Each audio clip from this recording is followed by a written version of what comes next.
Hello everyone, my name is Yan. Welcome back to my channel. Last week we made a lemon garlic roast chicken. This week I'm going to show you how I use the leftovers to make a simple chicken stock as well as a simple yet comforting weeknight chicken pot pie. For the chicken stock, I will be using a chicken carcass, and for the chicken pot pie, I will be using the leftover chicken breast. Before we get started, I would really appreciate it if you could subscribe to my channel. If you like this recipe, please hit the like button and hit that notification bell so you'll be alerted every time I upload a new video. Now let's get into the recipe. You will need your leftover roasted chicken carcass. You can also use raw chicken bones or just a whole chicken for this recipe as well. 1 piece of ginger, a bunch of scallions, 1 teaspoon of white pepper, and 1/4 cup of Shaoxing wine. Take off the ends of your scallion and chop into large sections. You will need a large slice of ginger.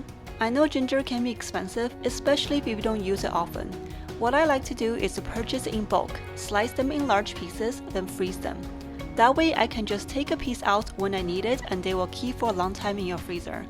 I often prefer to grate my ginger in a lot of my recipes, mainly because I don't like to bite down on a piece of ginger, so freezing it really helps with grating as well. In a deep pot, I'm using my Dutch oven. I know she looks dirty, but I promise you she's clean. She's just well loved. Placing your chicken carcass, I threw in the garlic that I used to roast the chicken and the leftover juices as well. Tossing your scallions and slice of ginger. Pouring enough cold water to cover the chicken. Turn your stove on high to bring to boil. While the water is coming to a boil, use a spoon to take out any impurities that float to the top. Once your water is boiling, add in the 1/4 cup of Shaoxing wine and the white pepper. Let it boil for a little bit for the alcohol to evaporate, then take out any more impurities from the top. Cover the pot and let it simmer for 2 to 3 hours. You'll notice I didn't add any salt. That is because I prefer to season the stock when I use in a dish, so I make this unsalted.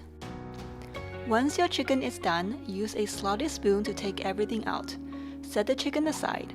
Once the chicken has cooled down, I also pick off any leftover meat on the bones and use it to make buffalo chicken sandwich or chicken and cheese quesadilla. I hate to waste food, so I always try to not have any go to waste.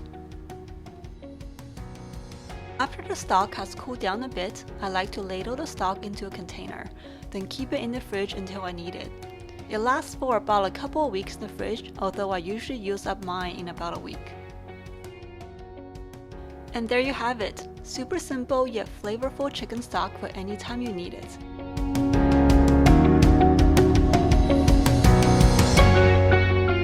For this recipe, you will need any leftover chicken and veggies.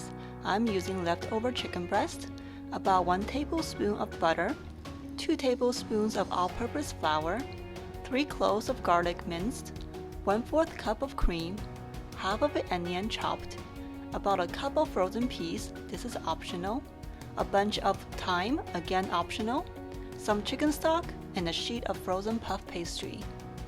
Start by taking the skin off your chicken and cut them into bite-sized pieces. In a pot over medium heat, melt your butter, then add in your onion and garlic, saute until soft. Add in your all-purpose flour. Cook the flour until it turns slightly golden. You do not want to brown this too much. Make sure to stir constantly to prevent burning. Pour in your chicken stock, stir constantly until flour mixture has melted completely into the stock. Add in your leftover chicken and veggies, fresh thyme, frozen peas, then season with salt and pepper and bring everything up to a boil. Add in your cream, give it one final taste to just seasoning, then pour your mixture into a baking dish. I like my chicken pot pie on the soupier side so I can soak up the creamy broth with the puff pastry. But if you like your pot pie to have a thicker texture, you can double the butter and flour ratio at the beginning of the recipe, or you can make adjustments by adding cornstarch slurry, which is just some cornstarch dissolved in some water. For the puff pastry, make sure you give it a little time to thaw first. I took this out of the freezer too late, so it was a little hard to roll it out. Using a rolling pin, roll the puff pastry to the same size as your baking dish. I'm using a smaller baking dish this time. However, I have used 1 sheet of puff pastry for a 9x13 pan. Alternatively, you can also use biscuit dough. You know, those that come out of a tube, and they are perfect for this recipe as well. Brush the edges of your pan with some egg wash so your puff pastry will stick. Poke some holes on your puff pastry with a fork and place on top of your pan. Then brush the top with your egg wash as well. This will give it a nice golden color.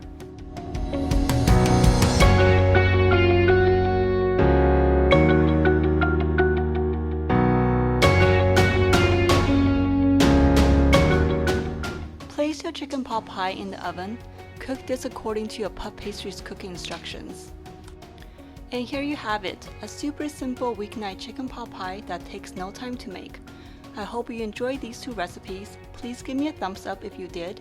Until next week, I wish you and your family are safe, happy, and healthy. Thank you for watching.